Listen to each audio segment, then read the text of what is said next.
Rest in peace, reposer en paix. À la demande spéciale d'un contact sur YouTube, d'un ami, d'un subscriber, on m'a demandé de faire une vidéo hommage à ces autobots qui sont tombés au combat dans la franchise des films. Non seulement vous allez avoir ceux qui sont morts, mais vous allez aussi voir ceux qui sont disparus, leur disparition étant inexpliquée.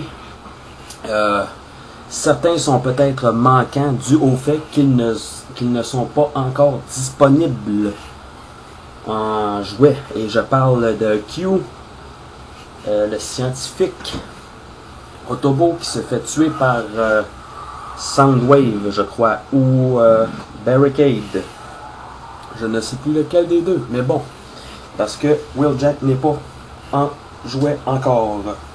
Et apparemment, c'est pas demain la veille qu'on va le voir, ça va être plus au début 2012. C'est ce que j'ai lu sur Cybertron.com, ce qui me fait carrément bip. Ok, on commence en ordre chronologique. Le premier Autobot à figurer sur cette liste, c'est Jazz, le vaillant Jazz qui n'est jamais mort dans la série animée, tout simplement a disparu des ondes. Vous le voyez maintenant en Deluxe. J'ai choisi cette version Deluxe parce que c'est le Battle ou le Final Battle Jazz où on voit des nombreuses blessures causées par les rudes combats.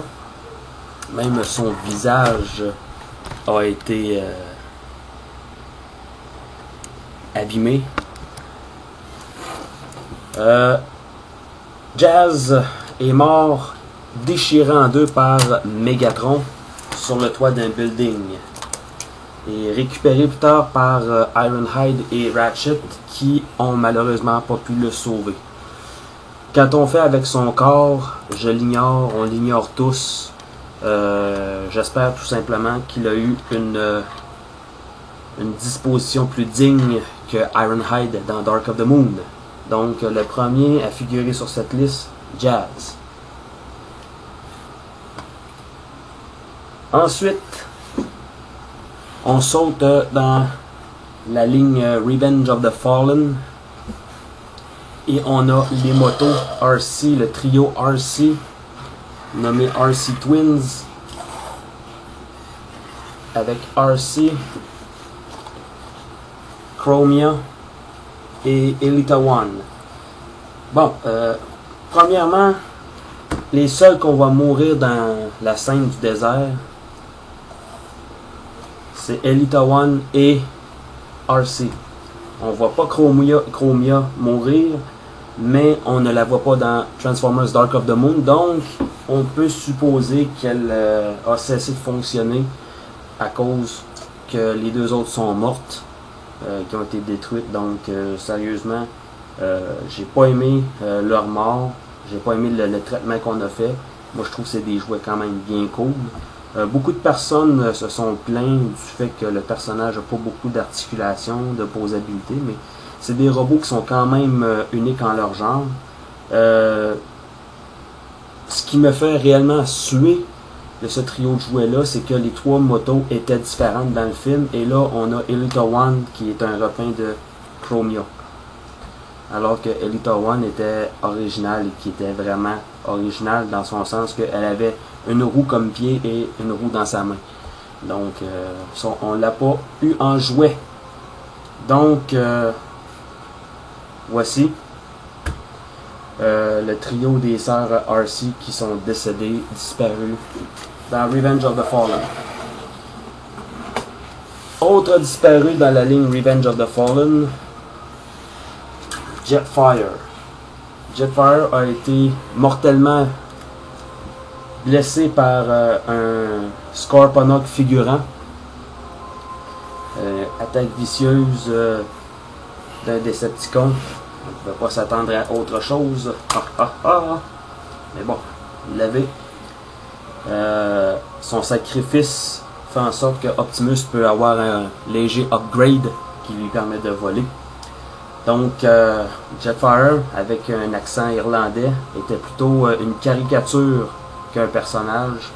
plusieurs n'ont pas apprécié la façon dont il a été introduit, n'ont pas apprécié le fait que c'est un robot maladroit qui a de la misère à bouger.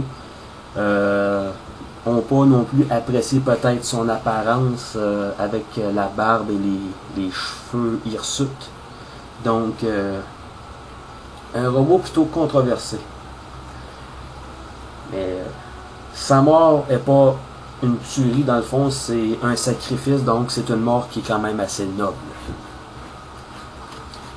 Un autre Autobot qui meurt, mais qui, alléluia, ressuscite, c'est Optimus Prime.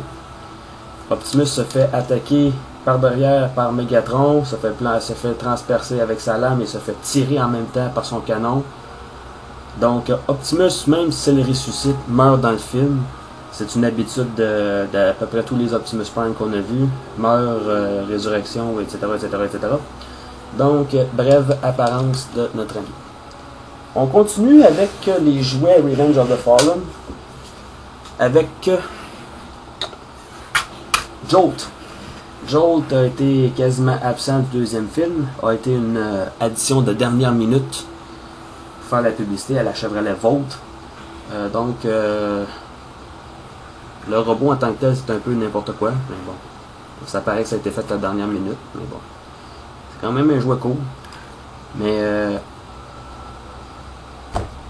pas de ligne dans le film, n'a jamais parlé. Sa plus grosse heure de gloire, ou son 15 secondes de gloire, devrais-je dire, c'est lorsqu'il a transplanté les parties détachées de Jetfire sur Optimus Prime. Et là, je dis partie, ça regarde extrêmement mal. N'y voyez pas une... allusion grivoise, s'il vous plaît. Mais est complètement absent dans Transformers Dark of the Moon. Donc, est-il disparu? A-t-il été détruit dans un autre combat après Revenge of the Fallen? On ne le sait pas. Autre Revenge of the Fallen, personnage Revenge of the Fallen qui meurt, mais cette fois-ci dans Dark of the Moon. En tout cas, présumément mort, c'est Wheelie. On n'a pas de preuve de sa mort, mais on n'a pas de preuve non plus de sa survie après que le vaisseau spatial dans lequel il se trouve avec Brains se crash en beauté dans la ville de Chicago. Donc, est-il mort, est-il vivant? On ne le sait pas encore. Le jouet en tant que tel n'est pas extraordinaire, vous le savez. N'est pas parfait, ça c'est le Deluxe. Le Legend apparemment est meilleur que le Deluxe, donc... En tout cas, c'est un disparu, lui-ci. Il meurt à la fin de Dark of the Moon, ou disparaît et on ne le revoit plus. Ensuite, duo controversé de Skids et Mudflap. Ces personnages-là ont été détestés par beaucoup de gens parce que, disait-on, ces personnages-là incarnaient des stéréotypes racistes. Simplement parce que dans la version anglaise originale, il parlait dans un slang ou une espèce de joual anglais. Supposément, je n'affirme rien, c'est ce que j'ai lu. C'est un joual ou un dialecte qui est supposément parlé surtout par les gangs de rue de New York. Je dirais New York, les gangs de rue, tout simplement. Avec un accent bizarre. Bon, j'ai écouté souvent la version anglaise et oui, ils ont une manière de parler plutôt bizarre, mais tout de suite on associe ça à du racisme, ce que je trouve totalement stupide. C'est pas parce que un personnage du style de Jetfire qui a un accent irlandais a sûrement fait passer les Irlandais pour des imbéciles qui n'étaient pas capables de se tenir debout, là, quand même. Mais on n'a pas eu de controverse par rapport à ça. Mais, vu que ces deux personnages-là avaient des comportements de Black Brothers, on va dire ça comme ça, eh bien, apparemment, c'est raciste et je déplore ça. Donc, pour cette raison-là, ils ne sont pas dans Dark of the Moon. Un de mes amis sur YouTube me dit qu'ils le sont. Moi, je les ai pas vus. En tout cas, s'ils y sont, ils sont en véhicule et non pas en robot. Parce que je les ai vraiment pas vus. Donc, faudrait m'indiquer où est-ce qu'on les voit. J'aimerais bien ça le savoir, mais à ma connaissance, on les voit pas. Donc, eux ont disparu de la carte. Autre qui meurt dans Dark of the Moon, c'est l'indigne Prime Sentinel, exécuté à juste titre par Optimus Prime à la fin d'un rude combat. Sentinel Prime m'avait beaucoup emballé quand j'avais vu de quoi il avait l'air. Il m'avait beaucoup emballé aussi de voir quel genre de personnage ça pouvait être, et je me disais, waouh, 2 Prime contre une gang de Decepticons, ça va être parfait. Et c'est avéré que Sentinel Prime n'est qu'un sale traître finalement. Une grosse déception. Mais le jouet est fantastique. Ça diminue pas en quoi que ce soit le fantastique du jouet. C'est un très bon jouet. Beaucoup de panneaux par contre, mais quand même c'est un très très bon jouet. Très heureux d'avoir ça dans ma collection, même si c'est un sale traître. Écoutez, Starscream c'est un traître et j'en ai plein. Donc je suis capable de tolérer un autre traître de plus dans ma collection. Le dernier, qui est loin d'être le moindre, qui meurt dans Dark of the Moon, c'est Ironhide. Triste fin que connaît le vaillant combattant Autobot, spécialiste des armes et grand ami de Optimus Prime. Un personnage badass, loyal, fort,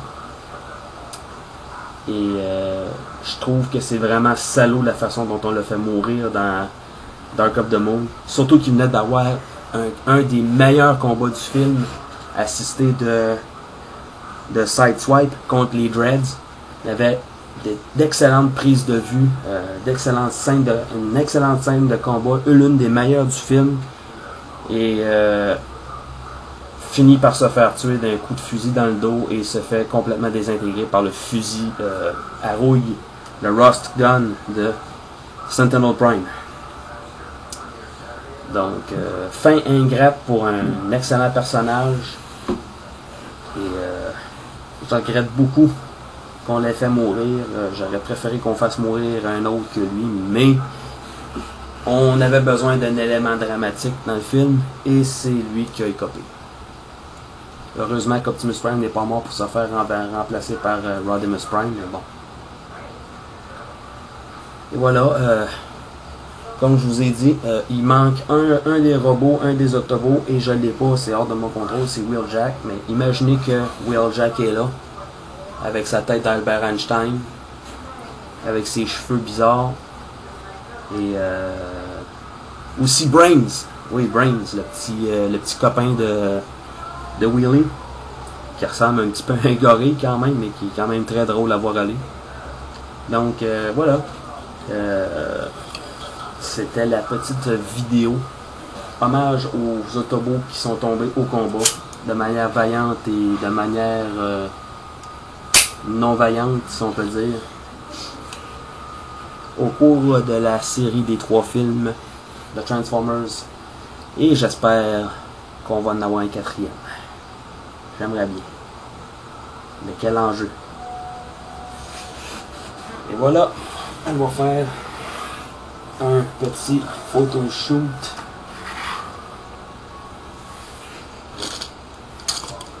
de ces guerriers tombés au combat. Un final shot, ainsi que ceux qui sont disparus de manière inexpliquée.